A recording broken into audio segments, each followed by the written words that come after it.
네, 안녕하세요. 네, 안녕하세요. 네. 그동안 잘 지내셨나요? 네, 원장님도 잘 지내셨어요? 네, 덕분에 네. 열심히 바쁘게 살고 있습니다. 지난번에 책 낸 것 때문에 네. 여기저기 책 소개하는 경제인들 나오는 그 유튜브 채널 여기저기 출연하느라고 바쁩니다. 여름에 뵀었는데 벌써 니트를 입고 만났네요. 그러네요, 예. 네. 예. 저는 뭐 행사 진행도 하고 방송 촬영도 하고 하면서 바쁘게 지냈는데 원장님도 바쁘시더라고요. 예, 굉장히. 예. 요즘은 지난번처럼 그 재미있는 방송 출연하는 건 없나요? 전 하고 싶어요. 언제든 연락 주시면. 아니 거기 지난번 나왔던 거 그거 막 연예인하고 이렇게 하는 거. 하는 거. 네. 또 연락 주시면 언제든지 저는 열려 있답니다. 그게 그때 그거 봤는데 네. 보려다가 본 게 아니고요. 한 번 뜨니까 계속 그 맞아요, 관련된 게 맞아요. 계속 뜨더라고요. 그 알고리즘을 타더라고요. 예, 그래서 네. 계속 떠서 보게 됐는데 흑역사를. 뭔가 PD가 좀 나쁜 것 같아. 나는 절대 사귀기 전에는 네. 이런 거 그런 것도 맞아요. 같이 영향이 있었지 않았을까요? 제가 그때랑 또 지금의 약간 가치관이 변했는데 그때는 굉장히 보수적이고 지금도 보수적이긴 한데 더 약간 그때는 폐쇄적이었어요. 폐쇄죠. 네. 지금은 보수죠. 네. 그때는 사귀기 전에는 나한테 다가오지도 말아라. 약간 이런 마인드가 있었죠. 대부분 그러지 않나요, 근데? 그게 정상 아닌가요, 근데? 난 그게 정상인 것 같은데 왜? 요새 MZ 세대들은 달라요. 저도 MZ 세대예요. 그 얘기는 네. 제가 20살 때도 그런 얘기가 있었어요. 이어령 교수 아시죠? 이어령 교수님이라고 네. 우리나라 이제 철학자로 유명하신 분인데 연세대 교수님이셨는데 그분이 1970년대 초반에 바람이 불어오는 곳이란 책을 수필집을 냈어요. 그 책에서 이제 나온 내용 중에 이제 인상 깊었던 게 네. 우리 때는 사랑을 하고 섹스를 했는데 요즘 젊은이들은 섹스를 하고 사랑을 한다는 거야. 근데 그 얘기가 자만추라고 하더라고요. 자고 만남 추구. 70년대에도 그런 얘기가 있었다는 얘기예요. 얘기가. 근데 지금도 그런 얘기가 있잖아요. 젊은 애들은 계속 회자되는 내용인가 봐요. 예, 그냥 반복되는 것 같습니다. 네. 근데 요즘 연애 프로그램이 가장 핫해요. 아, 그래요? 나는 솔로, 뭐 환승연애, 그리고 뭐 되게 많던데요. 텔레비를 안 봐서요. 저도 근데 기사나 짤 이런 걸로만 봤거든요. 강 아나운서님은 보셔야죠. 그리고 네, 흐름을 깨뜨고 있어야지. 언제 네. 저희 미래의 남편감을 찾기 위해서. 카타르 승무원 출신 이준희 씨가 출연하는 주식초보 탈출기 주식톡톡을 하고 있었는데요. 강주연 아나운서께서도 과거에 이제 코인 투자도 해보셨고요. 네. 다시 또 공부를 다시 시작하신다 그래서 네. 강주연 아나운서의 좌충우돌 주식초보 탈출 과정을 좀 가감없이 여러분들 보여드리면 좋겠습니다. 이제 이 채널이 이게 조회수가 늘어나려면 사실은 우리 강주연 아나운서께서 다 내려놓고 다 내려놔야 돼 이게. 백치미를 그렇지. 보여줄 수. 그럴수록 사람들은 은근히 예를 들면 주식 투자에서 막 손실을 엄청 봤어요. 막 이런 모습을 좋아하고 막. 그러면 이 조회수 상승을 위해 제가 잃어야 되나요? 아니요. 수익을 많이 낸 것도 조회수가 막 나요. 아, 그래요? 네, 그 경험담을 많이 얘기할수록 조회수가 많이 나오지 않겠나 뭐 이렇게 생각하는 거죠. 예. 저도 촬영을 하면서 제 경험담을 늘릴 수 있는 거는 직접 투자하는 방법밖에 그렇죠, 없잖아요.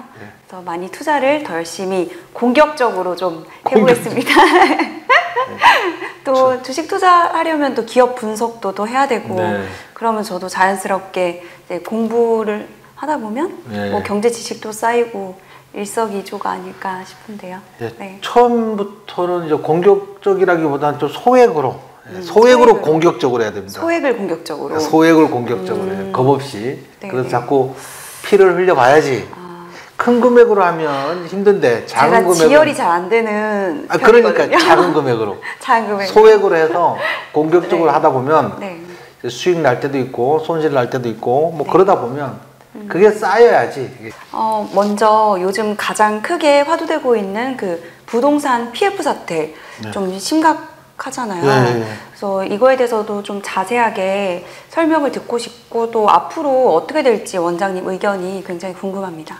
최근 이제 기준금리가 미국에서부터 막 급격히 올리면서 미국에서 이제 인플레이션을 잡기 위해서 기준금리를 급격히 올리면서 우리나라도 외국인 자금이 우리나라에서 외국으로 빠져나가는 걸 방지하기 위해서 기준금리를 올릴 수밖에 없었고요. 우리나라도 기준금리를 굉장히 급격히 올렸거든요.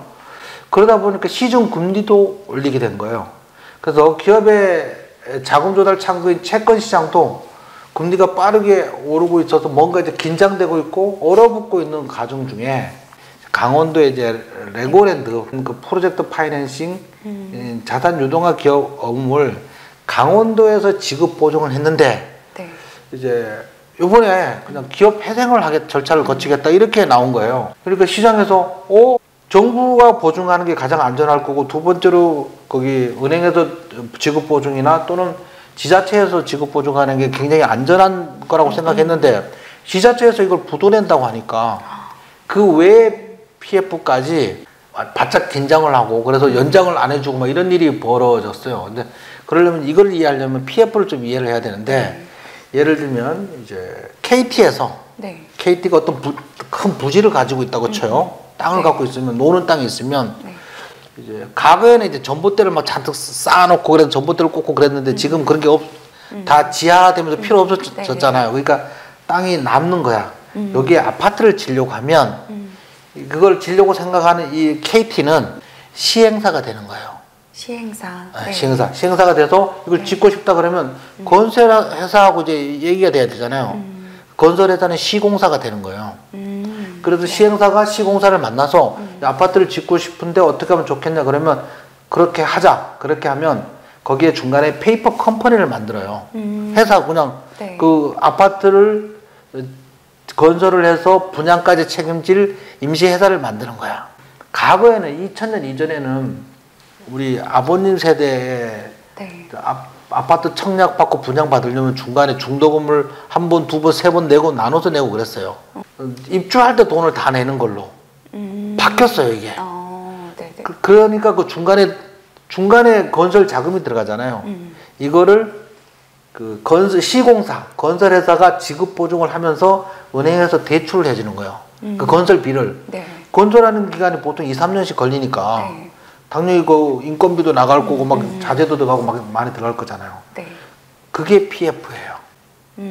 그게 부동산 네. 프로젝트 파이낸셜의 PF인데 지금 대부분의 건설은 다 PF를 갖고 있어. 그 규모가 좀 작은 거는 저축은행에서 네네. 예를 들면 중소도시나 뭐 구 같은데 이제 그 오피스텔 몇 개 짓는 경우도 있고 그러잖아요. 그런 건 사이즈가 좀 볼륨이 작은 거는 네. 저축은행 같은 데서 PF로 돈을 내고 그다음에 큰 대단지 같은 경우 은행이 끼고 이제 하는 건데 그게 PF인데 이게 어떤 식의 벌어지냐면 그 PF 발행을 했어. 은행에서 PF를 돈을 주고 채권을 돈을 빌려준 채권이 있을 거 아니에요. 네네. 그럼 은행은 이 채권을 가지고 있는 게 아니에요. 이 채권을 담보로 돈을 또 빌려도 다른 데 돈을 또 빌려줘. 은행은 원래 그렇게 해요. 네네. 그럼 다른 데 또 빌려주면 또 채권이 또 생기죠. 그 빌려주면 이제 그 이자로 그러면 그 그래서 이자를 받는 거고 이자 수입이고 그럼 이 돈을 또 빌려줘도 또 채권을 가지고 또 담보로 또 다른 데 또 돈을 빌려주는 거야. 이런 식으로 하면 그게 계속 늘어나는 거죠. 그게 그러면 이게 한 곳에서 문제가 생기면 줄줄이 그렇죠. 예. 네. 그게 이제 한 곳에서 연장을 안 해주면 네. 연달아 터지는 그런 리스크가 커지는 문제가 생겨서 지금 이 구조적인 문제가 막 부각되고 있어요. 일단 기준금리가 올라오고 그래서 지금 최근에 연장을 안 해주는 것도 생겼고요. 네. 지금 한국전력 것도 연장을 안 해준다는 말이 있었고 연장을 해주는데 지금 금리를 2배로 올리는 과거의 PF 대출 금리는 4.5%인데 9%를 달라고 하는 그래서 지금 생각보다 좀 심각하게 흘러가고 있어요. 정부에서는 이제 50조를 들여서 틀어막으려고 막 애를 쓰고 있는데 이대로 잘 마무리가 되면 좋겠고요. 네네. 아니면 생각보다 좀 어려워질 수도 있습니다. 이걸 주식하고 관련되면 큰 규모 면에서는 이제 상장인 저축은행 이런 것처럼 네. 상장된 저축은행도 있을 거고 네. 은행도 관련이 있을 거고 건설회사도 관련이 있을 거고 그다음에 증권회사도 PF 관여를 하거든요. 이런 업종들 한동안 좀 투자를 좀 피해야 돼요. 네네. 여기 지금 그쵸. 하락하고 있으니까 네. 리스크를 안고 있으니까요. 이런 일들이 좀 잠잠해질 때까지 그 부분은 투자를 좀 피해야 되는 업종에 속합니다. 한동안은 좀 힘들겠네요. 예, 생각보다 커질 수도 있어요. 그런 게 발생하는 거여서 사이즈가 생각보다 클 수도 있습니다.